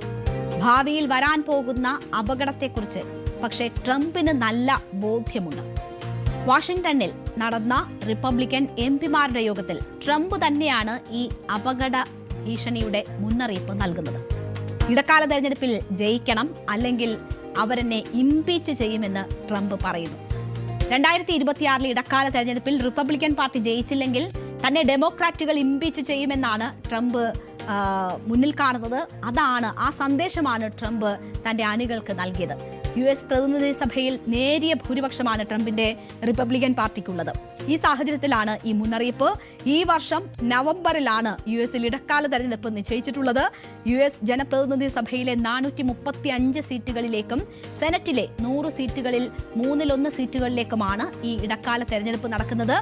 എന്താണ് ട്രംപിനെ കാത്തിരിക്കുന്ന ഭീഷണി എന്നത് നോക്കാം. KP അഭിലാഷ് തയ്യാറാക്കിയ എക്സ്പ്ലെയിനർ കാണാം. നമസ്കാരം. അമേരിക്കൻ പ്രസിഡന്റ് ഡൊണാൾഡ് ട്രംപ് രണ്ടാമതും അമേരിക്കയുടെ പ്രസിഡന്റായി തെരഞ്ഞെടുക്കപ്പെട്ടതിന് ശേഷം എപ്പോഴും വാർത്തകളിൽ നിറയുന്ന സാഹചര്യം ആണ് ഉള്ളത്. അന്താരാഷ്ട്ര മാധ്യമങ്ങൾക്ക് ട്രംപിനെ സംബന്ധിക്കുന്ന വാർത്തകൾ ഇല്ലാതെ ഒരു ദിവസം പോലും കടന്നു പോകാൻ പറ്റാത്ത പശ്ചാത്തലം ആണ് ഇപ്പോൾ ഉള്ളത്. അത് പല വിഷയങ്ങളെ ചൊല്ലിയാണ്. തുടക്കത്തിൽ അമേരിക്കയിൽ ട്രംപ് തന്നെ നടത്തിയ പരിഷ്കാരങ്ങൾ ആയിരുന്നു പ്രധാനമായും വാർത്തകളിൽ ഇടം നേടിയത്. അതിനുശേഷം ട്രംപ് മറ്റു വിഷയങ്ങളിൽ, പ്രത്യേകിച്ച് മറ്റ് ലോകരാഷ്ട്രങ്ങളുമായി ആരംഭിച്ച ട്രേഡ് വാർ വലിയ തോതിൽ ചർച്ച ചെയ്യപ്പെട്ടു. അതിൽ ഇന്ത്യയും ഭാഗമായി. നിലവിൽ ഇന്ത്യക്കുമേൽ വലിയ നികുതിയാണ് അമേരിക്ക ചുമത്തിയിട്ടുള്ളത്. അമേരിക്ക മറ്റ് ലോകരാഷ്ട്രങ്ങൾക്ക് ചുമത്തിയിട്ടുള്ള നികുതി പരിശോധിച്ചാൽ അതിലേറ്റവും കൂടുതൽ നികുതി ചുമത്തിയിട്ടുള്ളത് ഇന്ത്യയിൽ ആണ് എന്ന് മനസ്സിലാക്കാൻ സാധിക്കും. ഒരു പക്ഷേ ഇന്ത്യ അമേരിക്കയോട് സഹായം അഭ്യർത്ഥിച്ചേക്കാം. ഈ നികുതി പരിഷ്കാരത്തിൽ നിന്ന് പിന്മാറണം എന്ന് ആവശ്യപ്പെട്ടേക്കാം. അങ്ങനെ അമേരിക്കയ്ക്ക് കൂടുതൽ ഇന്ത്യയെ സ്വന്തം വരുതിയിലേക്ക് വരുത്താൻ സാധിക്കും എന്ന് ട്രംപ് തെറ്റിദ്ധരിച്ചിട്ടുണ്ടാകണം. റഷ്യയിൽ നിന്നുള്ള എണ്ണ ഇറക്കുമതിയാണ് ട്രംപിനെ ചൊടിപ്പിച്ചത്. പക്ഷേ ഇന്ത്യ ഇതിൽ ഏതെങ്കിലും തരത്തിലുള്ള ഒരു സഹായവും തേടാൻ അമേരിക്കയെ സ്വാധീനിക്കുകയോ ശ്രമിക്കുകയോ ചെയ്തിട്ടില്ല എന്ന് മാത്രവുമല്ല, ഇതുമായി ബന്ധപ്പെട്ട് ഒരു ചർച്ചകൾക്കും ഇന്ത്യ തയ്യാറായിട്ടുമില്ല. ഇതിന് പരിഹാരം എന്ന നിലയിൽ മറ്റ് ലോകരാഷ്ട്രങ്ങളുമായി കൂടുതൽ മികച്ച ഉഭയകക്ഷി ബന്ധത്തിലേക്ക് പോവുകയാണ് ഇന്ത്യ ചെയ്തത്. റഷ്യ യുക്രൈൻ യുദ്ധത്തിൽ സമാധാന ചർച്ചകളുടെ ഭാഗമായിരുന്നു ഡൊണാൾഡ് ട്രംപ്. അത് വിജയിച്ചു എന്ന് വിലയിരുത്താൻ സാധിക്കില്ല. അങ്ങനെയും ട്രംപ് വാർത്തകളിൽ നിറഞ്ഞു. ഇസ്രായേൽ ഹമാസ് യുദ്ധം അവസാനിപ്പിക്കുന്നതിന് വേണ്ടി ചില ഫോർമുലകൾ ഡൊണാൾഡ് ട്രംപ് മുന്നോട്ട് വെച്ചിരുന്നു. ആ ഫോർമുലകൾ എത്രത്തോളം പ്രായോഗികമാണ് എന്നതും നമുക്ക് കണ്ടറിയണം. ഇതിനിടെയായിരുന്നു ട്രംപിന് സമാധാനത്തിനുള്ള നൊബേൽ പുരസ്കാരം നൽകണം എന്ന ചില ആവശ്യങ്ങളൊക്കെ ഉയർന്നു വന്നത്. അതും പരാജയപ്പെട്ടു. സമാധാന നൊബേൽ പ്രഖ്യാപിച്ചപ്പോൾ ട്രംപിൻ്റെ പേര് ഉണ്ടായിരുന്നില്ല. ഏറ്റവും ഒടുവിൽ വെനസ്വേലൻ പ്രസിഡന്റ് നിക്കോളാസ് മധുരോയെ പിടികൂടിയതുമായി ബന്ധപ്പെട്ട വാർത്തകളിൽ ഇപ്പോൾ ഡൊണാൾഡ് ട്രംപ് നിറഞ്ഞു നിൽക്കുകയാണ്. സ്വന്തം രാജ്യത്തിൻ്റെ സുരക്ഷ എന്ന വിഷയം ഉയർത്തി കാണിച്ചുകൊണ്ടാണ് ട്രംപ് നിക്കോളാസ് മധുരോയെ പിടികൂടി ഇപ്പോൾ വിചാരണ നടപടികൾ ആരംഭിച്ചിട്ടുള്ളത്. അതിനുശേഷം ട്രംപ് ഉന്നമിക്കുന്നത് ഗ്രീൻലൻഡിൽ ആണ് എന്ന റിപ്പോർട്ടുകളും പുറത്തു വന്നുകൊണ്ടേയിരിക്കുന്നു. ഡെൻമാർക്കിൻ്റെ നിയന്ത്രണത്തിലുള്ള ഒരു അർദ്ധഭരണ സംവിധാനം ആണ് ഗ്രീൻലാൻഡിൽ ഉള്ളത്. ഗ്രീൻലാൻഡിനെ കീഴ്പ്പെടുത്തുവാനുള്ള നീക്കങ്ങൾ ആണ് ഇപ്പോൾ നടക്കുന്നത് എന്ന് വാഷിംഗ്ടൺ സ്ഥിരീകരിക്കുകയും ചെയ്തിട്ടുണ്ട്. നാറ്റോ അംഗരാജ്യമായിട്ടുള്ള ഡെൻമാർക്കിന് പൂർണ്ണമായ പിന്തുണയാണ് ഇപ്പോൾ യൂറോപ്യൻ രാജ്യങ്ങൾ നൽകുന്നത്. അതുകൊണ്ട് തന്നെ ഇതിൽ എന്ത് സംഭവിക്കും എന്ന് നമുക്കറിയില്ല. എന്നാൽ എന്തുകൊണ്ടാണ് ഇക്കാര്യങ്ങൾ സൂചിപ്പിച്ചത്?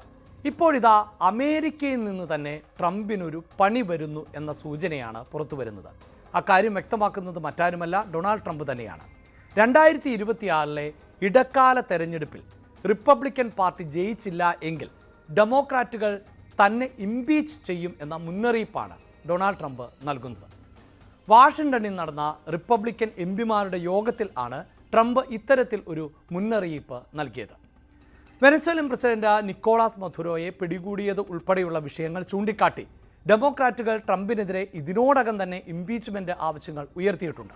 ട്രംപിനെതിരെ ഇംപീച്ച്മെന്റ് നടപടികൾ അടിയന്തിരമായി പരിഗണിക്കണം എന്ന് മേരിലാൻഡിൽ നിന്നുള്ള ഡെമോക്രാറ്റിക് പാർട്ടി അംഗം ഏപ്രിൽ മക്ലെയ്ൻ ഡെമോക്രാറ്റിനോട് ആവശ്യപ്പെട്ട സാഹചര്യം കൂടിയാണ് ഇപ്പോൾ ഉള്ളത്.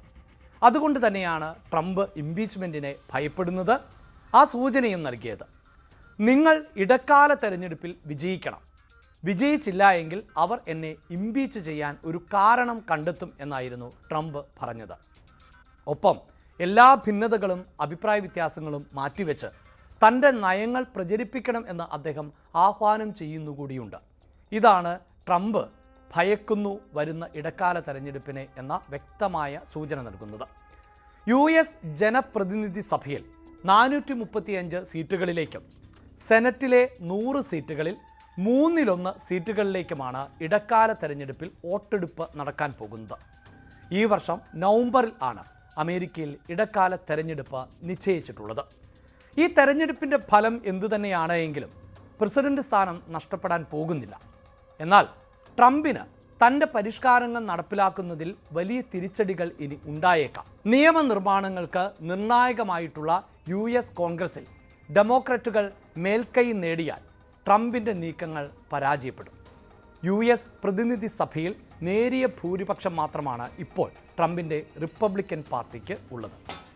ഡെമോക്രാറ്റുകളുടെ നിയന്ത്രണത്തിൽ ഉള്ള കോൺഗ്രസിന് ട്രംപിനെതിരെ ഇംപീച്ച്മെന്റ് നടപടികൾ ആരംഭിക്കാൻ അനായാസം സാധിക്കും. അങ്ങനെ സംഭവിച്ചാൽ അന്താരാഷ്ട്ര സമൂഹത്തിൽ സ്വന്തം ജനതയ്ക്ക് വിശ്വാസം ഇല്ലാത്ത ആൾ എന്ന വിമർശനം ട്രംപ് നേരിടും. അത് വലിയ നാണക്കേടുമാകും.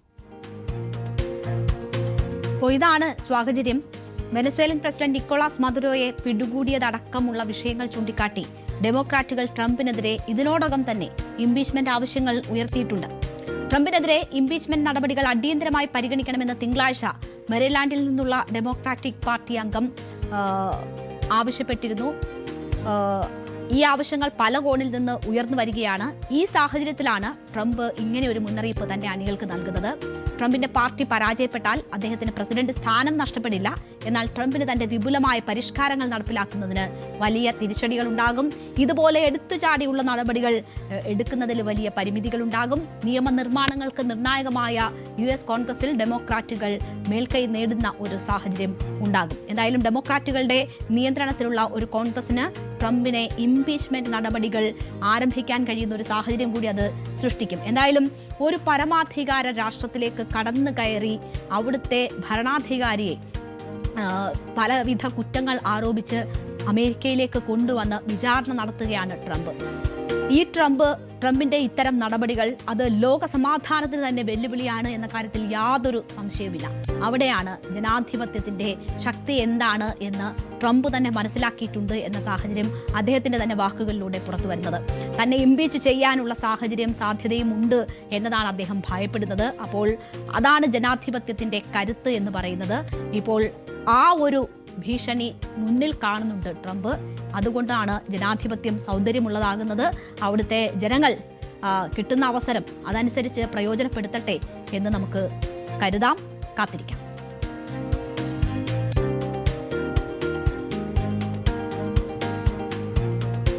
ഒരിടവേളയ്ക്ക് ശേഷം ഡൽഹിയിലെ ജവഹർലാൽ നെഹ്റു സർവകലാശാല വീണ്ടും വിവാദങ്ങളിൽ ഇടം പിടിക്കുകയാണ്. ക്യാമ്പസിൽ നടന്ന പ്രതിഷേധത്തിനിടെ പ്രധാനമന്ത്രി നരേന്ദ്രമോദിക്കും കേന്ദ്ര ആഭ്യന്തരമന്ത്രി അമിത്ഷായ്ക്കുമെതിരെ വിവാദ മുദ്രാവാക്യങ്ങൾ ഉയർന്നതിൽ നടപടി ശക്തമാക്കുകയാണ് സർവകലാശാല അധികൃതർ. ജനുവരി 5-ന് വൈകുന്നേരം നടന്ന സംഭവം രൂക്ഷമായ രാഷ്ട്രീയ പ്രതികരണങ്ങൾക്കും ഇടയാക്കിയിട്ടുണ്ട്. സംഭവത്തിൽ പോലീസ് അന്വേഷണം തുടങ്ങിയിരിക്കുകയാണ്. മനു ഭരത് തയ്യാറാക്കിയ എക്സ്പ്ലെയിനർ കാണാം. ഡൽഹിയിലെ ജവഹർലാൽ നെഹ്റു സർവകലാശാല വീണ്ടും വിവാദങ്ങളിൽ ഇടം പിടിക്കുകയാണ്. ഇത്തവണ അവിടെ നിന്ന് വളരെ ആക്ഷേപകരമായ ഒരു മുദ്രാവാക്യം ഉയർന്നു. അതിൻ്റെ പേരിലാണ് ഇപ്പോൾ പുതിയ വിവാദം പൊട്ടിപ്പുറപ്പെട്ടിരിക്കുന്നത്. JNU വീണ്ടും വിവാദങ്ങളിൽ ഇടം പിടിക്കുകയാണ്.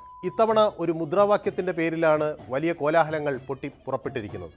ആക്ഷേപകരമായ ഒരു മുദ്രാവാക്യമാണ് അവിടെ നിന്ന് ഉയർന്നു കേട്ടത്. മോദി ഷാ കി ഖബർ കുദേംഗെ JNU കി ധർത്തി പർ എന്നായിരുന്നു ആ മുദ്രാവാക്യം. അതായത് മോദിയുടെയും അമിത്ഷായുടെയും ശവക്കുഴികൾ JNUവിൻ്റെ മണ്ണിൽ തോണ്ടും എന്നായിരുന്നു ഈ മുദ്രാവാക്യത്തിൻ്റെ അർത്ഥം. ഇത് സ്വാഭാവികമായും ഒരു രാജ്യത്തിൻ്റെ പ്രധാനമന്ത്രിക്കെതിരെയുള്ള ഒരു കൊലവിളി മുദ്രാവാക്യമാണ് എന്ന രീതിയിൽ പരാതി ഉയർന്നു. അങ്ങനെ ഉയർന്നാൽ അതിനെ തെറ്റു പറയാനും ആകില്ല. JNUവിൽ സ്വതവേ അവിടെ ക്യാമ്പസിൽ വിദ്യാർത്ഥികൾക്ക് വലിയ ഒരു സ്വാതന്ത്ര്യം നൽകുന്ന ക്യാമ്പസായിരുന്നു. വളരെ നാളുകൾക്ക് മുൻപ് തന്നെ ഈ ഒരു സ്വാതന്ത്ര്യം അവിടുത്തെ വിദ്യാർത്ഥികൾ ആസ്വദിച്ചിരുന്നു. പ്രത്യേകിച്ച് PhDയും അതുപോലെ ഗവേഷണ രംഗത്തുമൊക്കെ പ്രവർത്തിക്കുന്ന വിദ്യാർത്ഥികളായതിനാൽ അവർക്ക് കുറെ കൂടി വിമർശനാത്മക സ്വഭാവം ഉണ്ടാകും എന്ന കാര്യം മുന്നിൽ കണ്ടുകൊണ്ട് അന്ന് എല്ലാവിധ സൗകര്യങ്ങളും അവർക്ക് നൽകുകയും ചെയ്തിരുന്നു. JNUവിലെ ഒരു വിദ്യാർത്ഥി എന്ന നിലയിൽ അതൊക്കെ നേരിൽ കാണാനും മനസ്സിലാക്കാനും എനിക്ക് കഴിയുകയും ചെയ്തിരുന്നു. അന്നും ഇതുപോലെ പലതരത്തിലുള്ള ഞാനവിടെ വിദ്യാർത്ഥിയായിരിക്കുന്ന കാലഘട്ടങ്ങളിലും പലതരത്തിലുള്ള വിവാദങ്ങൾ ഒക്കെ ഉയർന്നു വന്നിട്ടുണ്ട്. പക്ഷേ ഇത്തരം കൊലവിളി മുദ്രാവാക്യങ്ങൾ അവിടെ നിന്ന് ഉയർന്നു വന്നതായി ആ ഘട്ടത്തിൽ ഒന്നും ഓർമ്മയില്ല. പലപ്പോഴും ചില നിരീക്ഷണങ്ങൾ അല്ലെങ്കിൽ ചില വിമർശനങ്ങളൊക്കെ രാജ്യവിരുദ്ധമാണ്, രാജ്യ താല്പര്യത്തിനെതിരാണ് എന്നൊക്കെയുള്ള ആക്ഷേപങ്ങൾ ഉയർന്നിട്ടുണ്ടെങ്കിലും ഇങ്ങനെ അക്രമത്തെ പ്രോത്സാഹിപ്പിക്കുന്ന ഒരു രീതി ഒരു കാലത്തും JNUവിൽ ഉണ്ടായിരുന്നില്ല. കൊലവിളി പ്രസംഗങ്ങൾ, കൊലവിളി മുദ്രാവാക്യങ്ങളൊന്നും JNUവിൻ്റെ ഒരു ശൈലിയിലേ ഉണ്ടായിരുന്നില്ല. അവിടെ എല്ലായ്പ്പോഴും വിവിധ ഹോസ്റ്റലുകളിലായി രാത്രികാലങ്ങളിൽ ചർച്ചകൾ സംഘടിപ്പിക്കാറുണ്ട്. വളരെ പ്രമുഖരായ ആളുകൾ ഈ ചർച്ചകളിൽ വന്ന് പങ്കെടുക്കുകയും അവരുടെ അഭിപ്രായങ്ങൾ പങ്കുവയ്ക്കുകയും ഒക്കെ ചെയ്തിരുന്നു. അതിൽ വിദ്യാർത്ഥികൾക്ക് ചോദ്യം ചോദിക്കാമായിരുന്നു, അവരുടെ നിലപാടുകൾ പറയാനും കഴിയുമായിരുന്നു. അത് എല്ലായ്പ്പോഴും ഒരു നിരീക്ഷണ കാര്യത്തിൽ വളരെ വ്യത്യസ്തമായിരുന്നു. കാരണം അത് പലപ്പോഴും വിമർശനാത്മകമായി ഒക്കെയാണ് അത് ഉണ്ടായിരുന്നത്. അപ്പോൾ എല്ലായ്പ്പോഴും അത് രാജ്യ നിലപാട് എന്നതിനോട് യോജിച്ചു പോയിരുന്നില്ല എന്നൊക്കെയുള്ള ആക്ഷേപങ്ങൾ അന്ന് തന്നെ ഉയർന്നിരുന്നു. പക്ഷേ ഒരിക്കലും ഈ അക്രമങ്ങൾ അന്നൊന്നും ഞങ്ങളൊക്കെ വിദ്യാർത്ഥികളായിരിക്കുന്ന കാലത്ത് ഉണ്ടായിരുന്നിട്ടേ ഇല്ല എന്നാണ് ഓർത്തെടുക്കാൻ കഴിയുന്നത്. ഏതായാലും ക്യാമ്പസിൽ കഴിഞ്ഞിടെ നടന്ന ഒരു പ്രതിഷേധത്തിൽ ആക്ഷേപകരമായി ഈ മുദ്രാവാക്യം ഉയർന്നു. അതിൽ ഏറ്റവും മോശപ്പെട്ട ഒരു കാര്യം എന്ന് വേണമെങ്കിൽ കരുതാവുന്നത് JNU സ്റ്റുഡൻസ് യൂണിയൻ്റെ ഭാരവാഹികൾ കൂടി ഇതിൻ്റെ ഭാഗമാക്കായിരുന്നു എന്നതാണ്. അവിടുത്തെ ഇടതുപക്ഷ വിദ്യാർത്ഥി സംഘടനയുമായി ബന്ധമുള്ള വിദ്യാർത്ഥികളും ഇതിൻ്റെ ഭാഗമായിരുന്നു എന്ന് ഇപ്പോൾ തിരിച്ചറിഞ്ഞിട്ടുണ്ട്.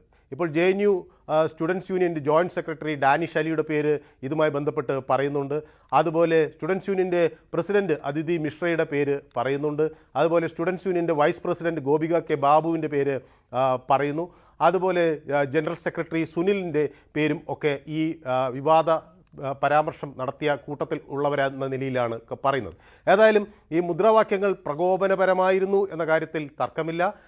JNU ഭരണ സംവിധാനം തന്നെ ഇത് സുപ്രീം കോടതിയെയൊക്കെ അവഹേളിക്കുന്ന തരത്തിലാണ് എന്നാണ് ഈ മുദ്രാവാക്യങ്ങളെ കാണുന്നത്. സർവകലാശാല അധികൃതർ തന്നെ നടപടി ആവശ്യപ്പെട്ട് പോലീസിനെ സമീപിച്ചിരിക്കുകയാണ്.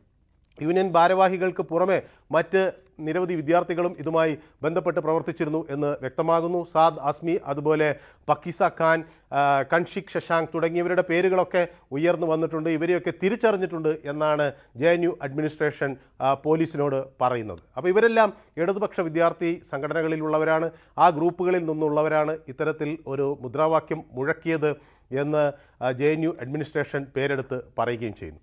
തിങ്കളാഴ്ച രാത്രിയാണ് സർവകലാശാല ക്യാമ്പസിൽ ഇതുപോലെ ഒരു സംഭവം ഉണ്ടാകുന്നത്. JNUവിൽ നമുക്കറിയാം പല ഹോസ്റ്റലുകൾ ഉണ്ട്. അതിൽ ഒരു ഹോസ്റ്റലാണ് സബർമതി.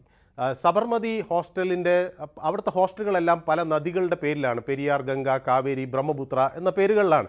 ഞാൻ അവിടെ താമസിച്ചിരുന്നത് ബ്രഹ്മപുത്ര ഹോസ്റ്റലിലാണ്. അപ്പോൾ എല്ലാ ഹോസ്റ്റലുകൾക്ക് സമീപത്തായും ചെറിയ ഒരു ചായക്കടയും കുട്ടികൾക്ക് ഭക്ഷണം അല്ലെങ്കിൽ വിദ്യാർത്ഥികൾക്ക് ഭക്ഷണം കഴിക്കാൻ ഒക്കെയുള്ള സൗകര്യമുള്ള ഒരു ഡാബയുണ്ടാകും. അങ്ങനെ ഈ സബർമതി ഹോസ്റ്റലിന് സമീപത്തുള്ള ഒരു ഡാബയിൽ ആണ് ഈ യോഗം സംഘടിപ്പിച്ചത്. പലപ്പോഴും ഈ ഡാബകളിൽ വൈകുന്നേരങ്ങളിൽ വിദ്യാർത്ഥികൾ അവിടെ വന്നിരിക്കുകയും ഞങ്ങളൊക്കെ പഠിക്കുന്ന സമയത്ത് അതുവഴി പോകുന്ന അധ്യാപകരെ വിളിച്ചിരുത്തി അന്ന് പഠിപ്പിച്ച വിഷയങ്ങൾ അല്ലെങ്കിൽ അവരുടെ സിലബസിന് പുറത്തുള്ള വിഷയങ്ങൾ പോലും അവിടെ ഇരുത്തി വിശദമായി ചോദിച്ച് മനസ്സിലാക്കുകയും അതുമായി ബന്ധപ്പെട്ട തർക്കങ്ങളും സംവാദങ്ങളും ഒക്കെ നടക്കുന്ന ഒരു സ്ഥലമാണ് ഈ ഡാബകൾ JNU. അത് രാവിലെ 3 മണിവരെയൊക്കെ ഉണ്ടാകും. അതിൽ ആൺകുട്ടികളും പെൺകുട്ടികളുമൊക്കെ ഒരുമിച്ച് പങ്കെടുത്തുകൊണ്ട് അവിടെ ചർച്ചകളൊക്കെ നടത്തുന്നതിൻ്റെ ദൃശ്യങ്ങൾ അന്ന് തൊട്ടേ കാണാമായിരുന്നു. അത് പുറത്തുനിന്ന് വന്ന പല ആളുകൾക്കും ഇത് അത്ഭുതമായിരുന്നു. കാരണം രാത്രികാലങ്ങളിൽ അധ്യാപകരെയൊക്കെ ഡാബയിലിരുത്തി അല്ലെങ്കിൽ ഇത് തട്ടുകടകൾ പോലുള്ള സംവിധാനമാണ്. അവിടെ ഇരുത്തി വിദ്യാർത്ഥികൾ ചോദ്യങ്ങൾ ചോദിക്കുകയും അവർ ഉത്തരങ്ങൾ പറയുകയും അപ്പം തന്നെ വിദ്യാർത്ഥികൾക്ക് ഉള്ള വിയോജിപ്പുകൾ വ്യക്തമാക്കുകയും ഒക്കെ ചെയ്യുന്ന ഒരു അന്തരീക്ഷമാണ്. അവിടെ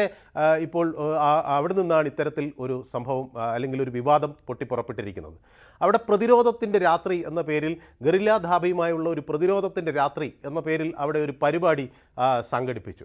അവിടെയാണ് ഈ പ്രതിഷേധം പൊട്ടിപ്പുറപ്പെട്ടത്. അങ്ങനെ ഒരു പരിപാടി സംഘടിപ്പിക്കാൻ കാരണം 2020 ജനുവരി 5 JNUവിൽ ഒരു അടിപിടി നടന്നിരുന്നു. ആ ക്യാമ്പസ് ആക്രമണത്തിൻ്റെ ഒരു ദിനം എന്ന നിലയിലാണ് ഈ പരിപാടി സംഘടിപ്പിച്ചത്. കാരണം JNU ഒരു ഘട്ടത്തിലും അക്രമത്തെ പ്രോത്സാഹിപ്പിക്കുന്ന ഒരു ക്യാമ്പസ് ആയിരുന്നില്ല.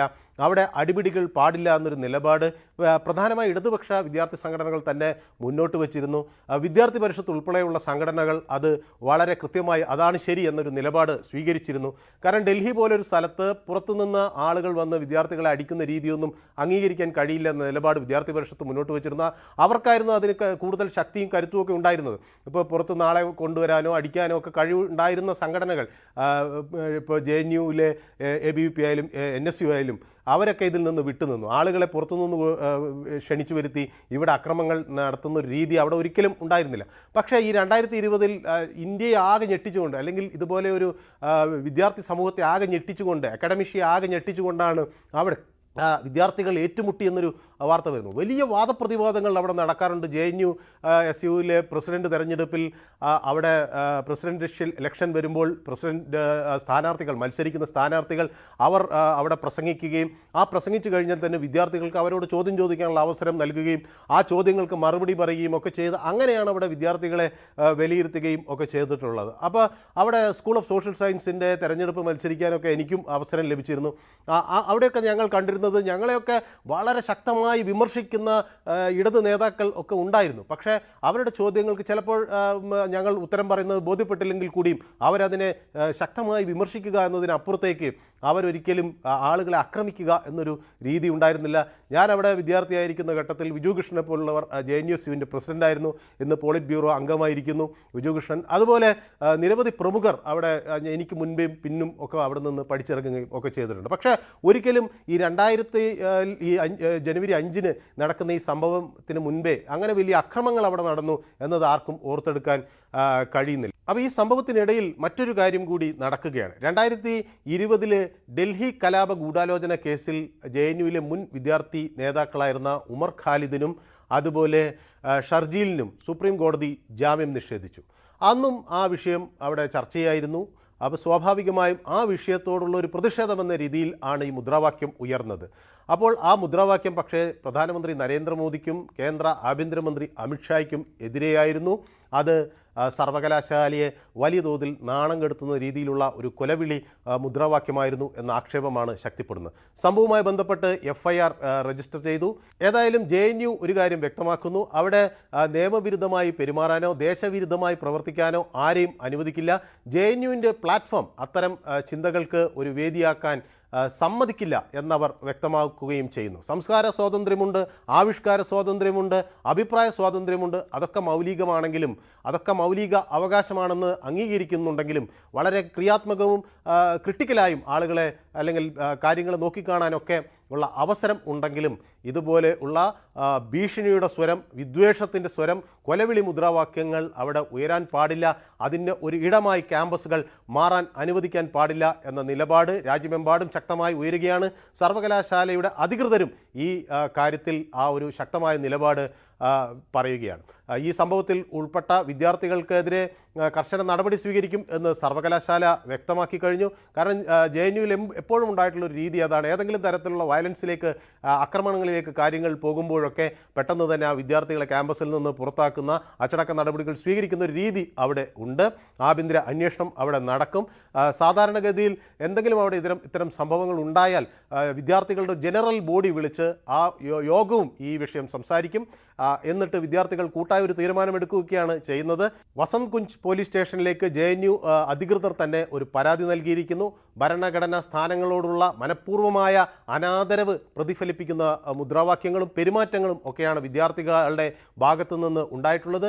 അത് അങ്ങേയറ്റം ആക്ഷേപകരവും പ്രകോപനപരവുമാണ് എന്ന് അവർ വ്യക്തമാക്കുകയും ചെയ്യുന്നു. അപ്പം മുദ്രാവാക്യങ്ങൾ വിദ്യാർത്ഥികൾ വിളിച്ചു എന്ന ആരോപണം ഉയർന്നിട്ടുണ്ട്. ആ മുദ്രാവാക്യങ്ങൾ മനഃപൂർവ്വമല്ല എന്നാണ് ഇപ്പോൾ JNU സ്റ്റുഡൻസ് യൂണിയനിലെ നേതാക്കൾ ആവർത്തിച്ച് വ്യക്തമാക്കുന്നത്. അതൊരു സാധാരണ രീതിയിൽ ഇങ്ങനെ ഒരു കൗതുകം എന്ന രീതിയിലൊക്കെ വിളിച്ചതാണ്, അല്ലാതെ ആരെയും ലക്ഷ്യം വെച്ചുകൊണ്ടുള്ള ഒരു മുദ്രാവാക്യം അല്ല എന്ന് JNU സ്റ്റുഡൻസ് യൂണിയൻ എന്തായാലും സർവകലാശാല കടുത്ത നടപടികളിലേക്ക് നീങ്ങുന്നു എന്നതാണ് മനസ്സിലാകുന്നത്. അപ്പോൾ ഇത് ആശയപരമായ മുദ്രാവാക്യം വിളി മാത്രമാണ് അവിടെ ഉണ്ടായിട്ടുള്ളതെന്നും അക്കാര്യങ്ങളിൽ ബോധ്യമുള്ളവരാണ് തങ്ങളെന്നുമാണ് വിദ്യാർത്ഥി യൂണിയൻ നേതാക്കൾ പറയുന്നത്. ഒരു തരത്തിലും ഈ ആരോപിക്കപ്പെടുന്ന തരത്തിലുള്ള മുദ്രാവാക്യം വിളികൾ അവിടെ ഉണ്ടായിട്ടില്ല എന്നതാണ് അവർ വിശദീകരിക്കുന്നത്. എന്തായാലും എന്താണ് തുടർ നടപടികൾ എന്നത് നോക്കിക്കാണാം.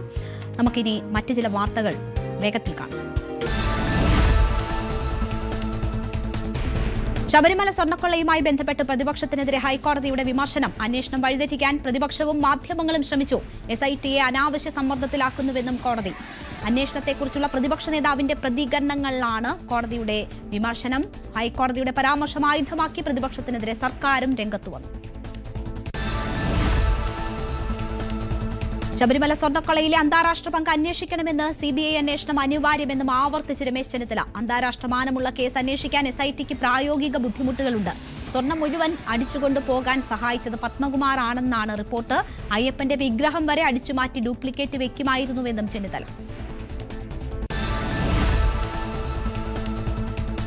AK ബാലന്റെ വിവാദ പ്രസ്താവനയ്ക്കെതിരെ ആഞ്ഞടിച്ച് പ്രതിപക്ഷ നേതാവ് VD സതീശൻ. സംഘപരിവാറിന്റെ വർഗീയ പ്രചാരണം CPM ഏറ്റെടുക്കുന്നുവെന്നാണ് സതീശന്റെ ആരോപണം. ഇത് വർഗീയ കലാപം ഉണ്ടാക്കാനെന്ന് VD സതീശൻ. AK ബാലനെതിരെ രമേശ് ചെന്നിത്തല. നാട്ടിൽ വർഗീയമായി ചേരിതിരിവുണ്ടാക്കാനാണ് AK ബാലന്റെ പരാമർശമെന്ന് രമേശ് ചെന്നിത്തല. BJPയെ സഹായിക്കുന്ന തരത്തിലുള്ള നിലപാട് മുന്നണിയുടെ നയമാണോ എന്ന് വ്യക്തമാക്കണമെന്നും ചെന്നിത്തല. മാറാട് കലാപത്തെക്കുറിച്ച് AK ബാലൻ നടത്തിയ പ്രസ്താവന പിൻവലിക്കണമെന്ന് വെൽഫെയർ പാർട്ടി സംസ്ഥാന പ്രസിഡന്റ് റസാഖ് പാലേരി. കേരള സമൂഹത്തോട് AK ബാലൻ മാപ്പ് പറയണമെന്നും വർഗീയ ധ്രുവീകരണം നടത്താൻ ശ്രമം നടക്കുന്നുവെന്നും റസാഖ് പാലേരി. വിദ്യാഭ്യാസ സ്ഥാപനങ്ങൾ അനുവദിച്ചതുമായി ബന്ധപ്പെട്ട് സർക്കാർ ധവളപത്രം ഇറക്കണമെന്ന് സമസ്ത AP വിഭാഗം. ആർക്കൊക്കെ എന്തൊക്കെ കിട്ടിയെന്ന് അപ്പോൾ വ്യക്തമാകും. SNDPക്ക് മലപ്പുറത്ത് വിദ്യാഭ്യാസ സ്ഥാപനം തുടങ്ങാൻ അനുമതി ലഭിച്ചില്ലെന്ന വെള്ളാപ്പള്ളിയുടെ പ്രസ്താവനയോടാണ് പ്രതികരണം. മലപ്പുറത്ത് ഒരു എയ്ഡഡ് സ്കൂൾ പോലും ഇല്ലാത്തവരാണ് AP വിഭാഗമെന്ന് നേതാക്കൾ. മലപ്പുറം ജില്ല വിഭജിക്കണമെന്ന സമസ്ത AP വിഭാഗം. റവന്യൂ സൗകര്യത്തിനു വേണ്ടി ജില്ലാ വിഭജനം അനിവാര്യമെന്ന് മതപരമായ കണ്ണിലൂടെ ഇത് കാണരുതെന്നും ഖലീൽ ബുഖാരി തങ്ങളും അബ്ദുറഹ്മാൻ സഖാഫി. CPMനെതിരെ ജമാഅത്തെ ഇസ്ലാമി. ഹൈന്ദവ വോട്ടുകളുടെ ഏകീകരണം ലക്ഷ്യമിട്ട് ജമാഅത്തെ ഇസ്ലാമിയെ ടൂളാക്കാൻ CPM ശ്രമിക്കുന്നു. തെരഞ്ഞെടുപ്പിൽ BJPക്ക് ജയസാധ്യതയുള്ള മണ്ഡലങ്ങളിൽ മതേതര പാർട്ടികളെ പിന്തുണയ്ക്കുമെന്നും ജമാഅത്തെ ഇസ്ലാമി. നിയമസഭാ അന്താരാഷ്ട്ര പുസ്തകോത്സവത്തിന് തുടക്കം. ഈ മാസം 13 വരെ നീണ്ടുനിൽക്കുന്ന പുസ്തകോത്സവം മുഖ്യമന്ത്രി പിണറായി വിജയൻ ഉദ്ഘാടനം ചെയ്തു.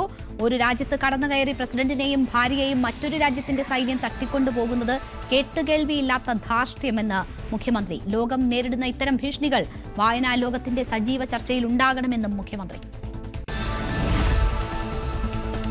നിയമസഭാ പുസ്തകോത്സവത്തിൽ മുഖ്യമന്ത്രിയെ പരോക്ഷമായി വിമർശിച്ച് VD സതീശൻ. ഭരണാധികാരികളുടെ ചുറ്റും സ്തുതി പാടുന്നവരുടെ സംഘമാണിപ്പോഴുള്ളത്. ഇന്ന് സ്തുതി പാടുന്നവർ തിരുവാതിരയും ഡോക്യുമെന്ററിയും നടത്തുന്നു. സ്റ്റാലിന്റെ കഥയിലൂടെയാണ് മുഖ്യമന്ത്രിയെ സതീശൻ വിമർശിച്ചത്.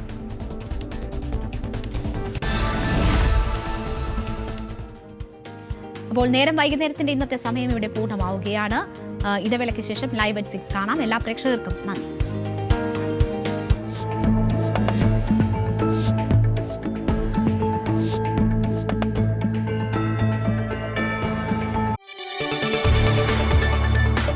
കൂടുതൽ വാർത്തകൾക്ക് News 18 Keralam YouTube channel subscribe ചെയ്യുക.